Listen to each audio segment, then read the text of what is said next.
Fantastic. So we are officially live. I'm live with the amazing Kamla-Kay. Thank you folks so much for joining me. Hello, everyone. This is going to be a good round together, Sam. I'm excited. So am I. It's going to be really, really good. So I've got my camera up, but I'm also going to try and take a look at the comments as well. Okay.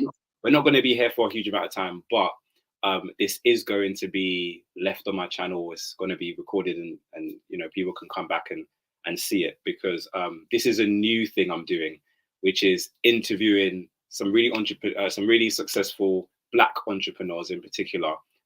And it's been on my heart to do this for a long time. I feel like there's so many people who look like us, who are doing really amazing things in their industry, trailblazing, but we don't always get to see it. We don't always know what they're doing.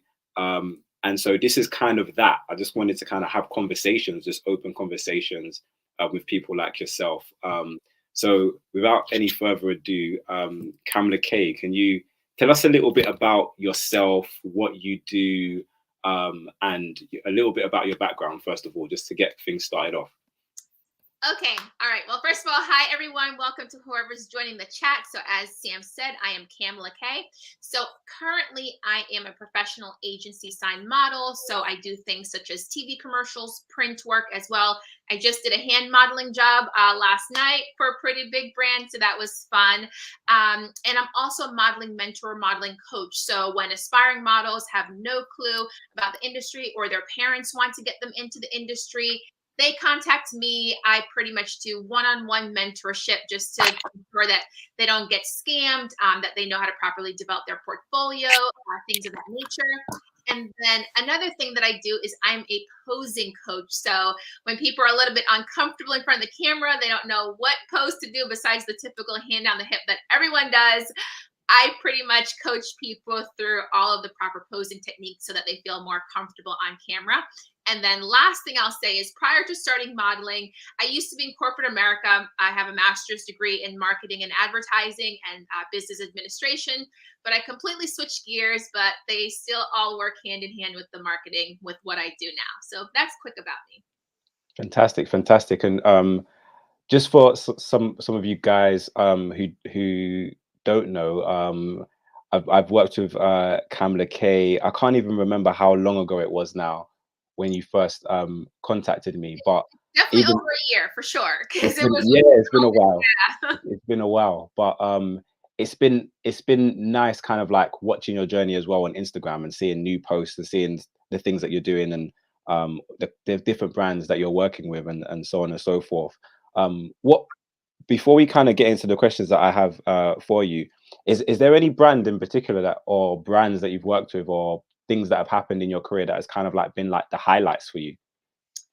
Oh goodness. So I get this question often. And it's interesting because I don't necessarily have one in particular, only because every job that I do, every client that I work with is just a completely different setup, completely different atmosphere. But I will say, for instance, anyone watching, for instance, you may have seen me on the Ashley Furniture, Ashley Home Store commercials. I have done about 25 TV commercials with that particular brand. So I've had the most experience working with them. They've been a great team to work with. So even on New Year's, this current New Year's, they have a New Year's sale that's out. So I posted the reel earlier this week of the TV commercial that's airing right now for New Year's. So I'll say that is one example. But in addition to that, just the aspects of what I get to do because of my career. So for instance, I got to go and live in South Africa, in Cape Town, for 3 months. I got signed to a modeling agency there. And so through that, I got to work with different brands. So one of the brands that I worked with was Fuse Iced Tea. We shot the commercial in Cape Town, but the commercial actually didn't air, or rather the commercial aired in Israel, even though we shot it in Cape Town. So Wow. things like that just makes for just dynamic experiences. And so they're all varied. I also loved working with the Ritz-Carlton. So yeah. Amazing, amazing. Opportunities. So how would you say, if at all, has social media kind of impacted your career or opportunities, or what's the relationship been between social media and your career in general? So I think now, especially with how Instagram has just changed the trajectory of the industry, now a lot of brands, they're looking for people who don't just have a face. You have to have a personality now. It's not just about like, oh, she's gorgeous, or he's like, he has a drop dead gorgeous model like body, whatever. There's a lot more that goes into it now, and social media is pushing that further. So for instance, with myself in particular, I mean, there's some brands that have reached out to me that want to work with me, and the interest got sparked because they saw my following, right? Because a lot of brands now, they're thinking dollar signs. So they're Mm. thinking, okay, great, you're cute. Okay, added bonus, you have a personality. That's super important in this industry. A lot of times people think that you don't have to have a personality, and it's so important to become a model. And but then they see, they're thinking they're marketing dollars, right? So they see, okay, how many followers does this person have in comparison to someone else? And so sometimes if there's a tie, or if there's something that needs to be a tiebreaker, it's going to be, what's your social media following like? So I have a decent social media following on Instagram, and so there are brands that sometimes reach out to me, and we do content creator collaborations, partly because of my following, obviously everything else that they like about me. So that has helped to just get me additional work, even outside of working with my modeling agencies, just direct bookings in that way. So I definitely see how, as social media evolves, it's going to become more and more important for someone like myself in the entertainment or fashion industry to get their face out there even more and more. Yeah, 100%. I've found that as well with a lot of people.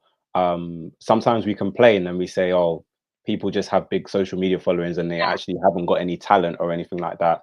That's what I hear a lot of people saying. But to be 100% honest, it is a talent and a skill in itself to yeah, build a social media following.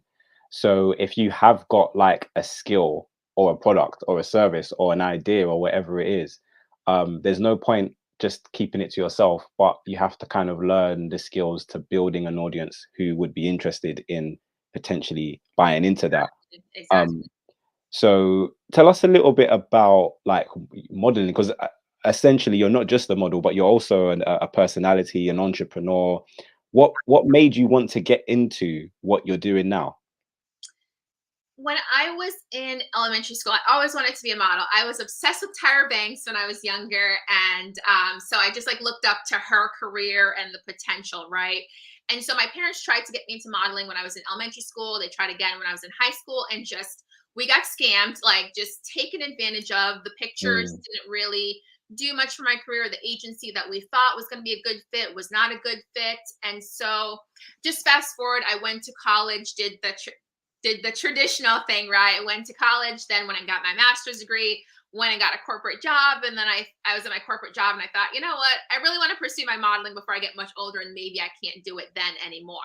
And so I feel like for myself, it's always been a passion of mine to do this. And so I moved from where I was living at the time with my corporate job, moved down to an area that I thought would have greater potential for me to be able to go to castings and potentially get bookings and things of that nature. And just started developing my portfolio, working with photographers, stylists, makeup artists, and so that I could get my portfolio to a place that would be up to the standards of agencies, because there are so many various requirements of what you need in a portfolio and how they need to be shot.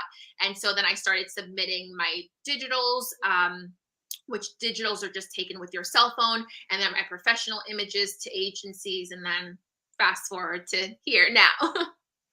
awesome. So, I mean, I know you mentioned about like being scammed, and I watched some of your videos on YouTube as well about just not knowing who to trust, what content to listen to, and so on and so forth. It's the same in my industry as well. Nobody knows who is like an actual authority, like who can I trust, who can I depend on. So I'm sure that was pretty challenging. But did you face any other challenges, kind of trying to uh, establish yourself as an entrepreneur, as a model, kind of in the early stages? Yeah, I think one of the biggest things, and you'll especially hear this said by models of color, Black models, is just the industry. Although it has come a long way, the industry is not as progressive or as far along as we would like it, as we would like to think.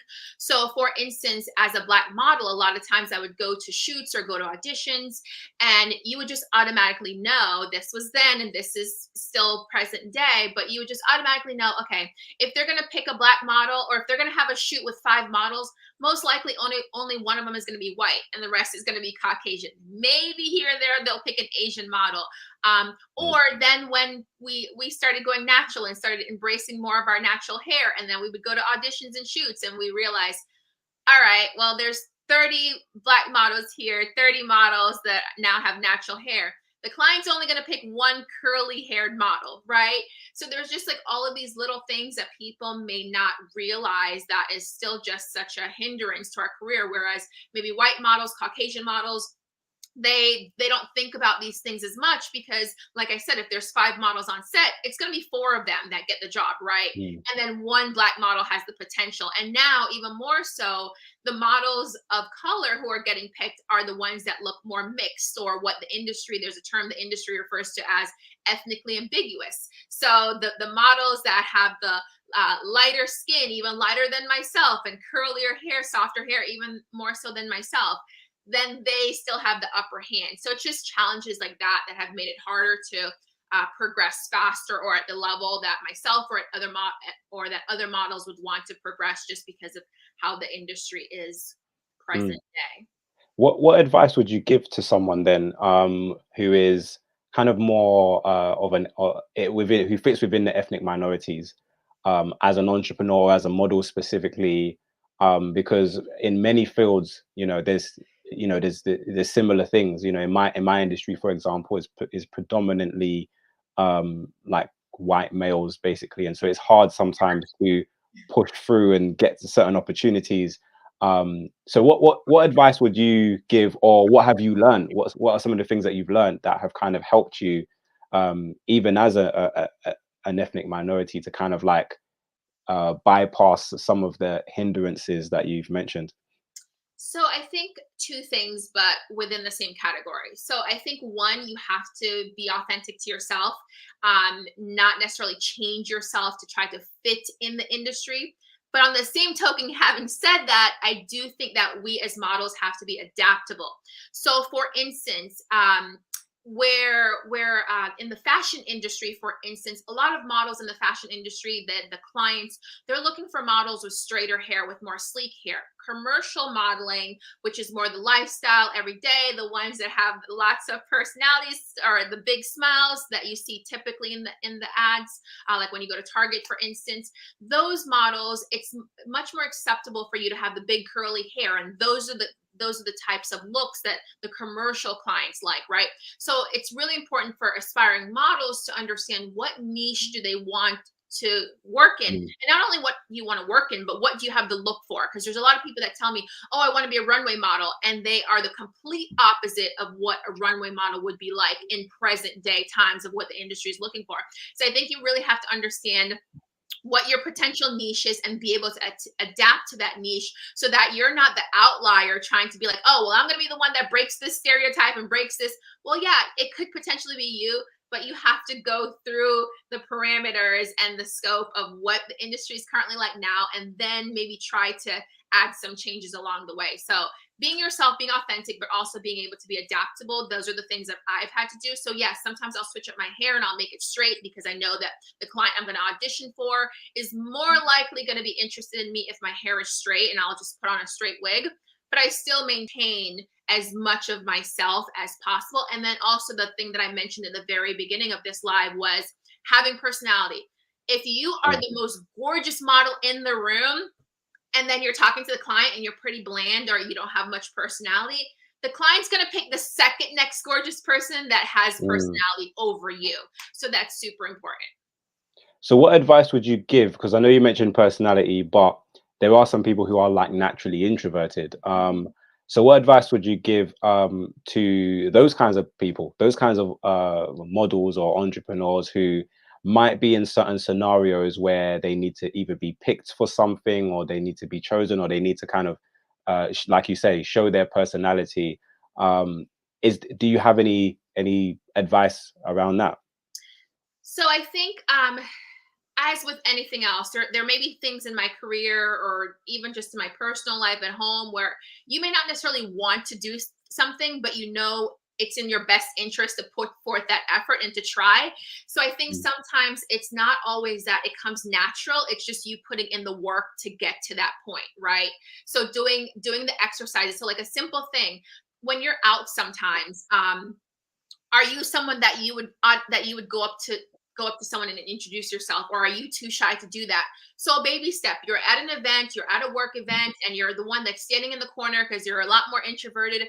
Make the effort, even if it's Mm. uncomfortable, make the effort to go introduce yourself to one person in the company that you haven't met yet, or one person at this networking event that you haven't interacted with yet, because no one's going to do it for you, right? The people that are introverted are going to be the ones circling the room, making all the contacts, and you're going to be standing there hoping someone comes over to you.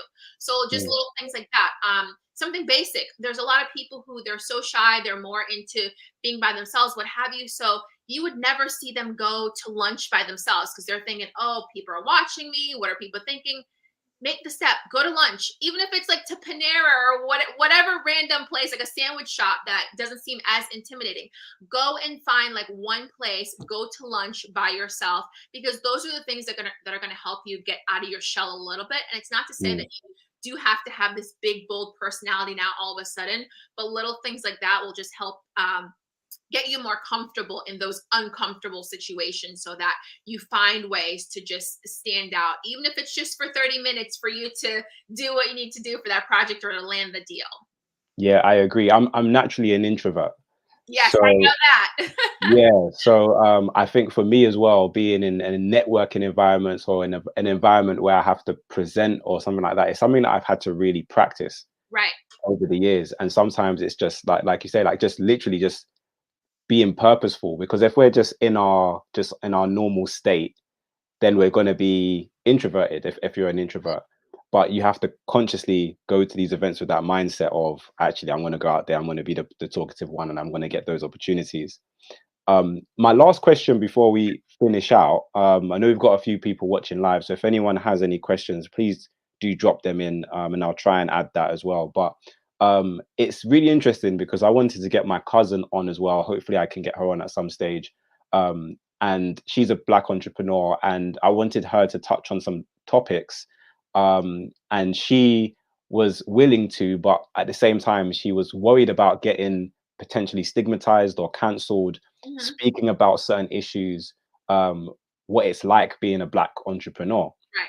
Right. And that kind of troubled me because for me it was like these are her experiences, so Right. she should be able to talk about them freely without the fear of getting blacklisted essentially. Right.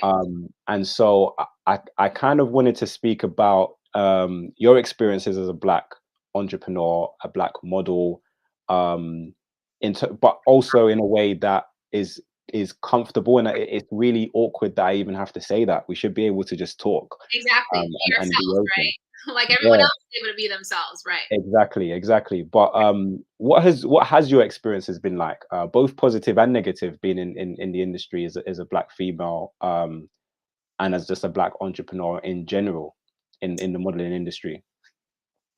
a clear a clear example of the differences in the things that Black models, people of color have to deal with in this industry as opposed to our white counterpart Caucasian models is when I had submitted myself to a modeling agency that I was interested in signing with. A friend of mine was signed to them. She said, this is a great agency, you should reach out to them. So she literally responded back to me, and one of the reasons that she did not want to sign me was because she said it is harder to get Black models, African American models jobs, which is Mm, true. It's harder.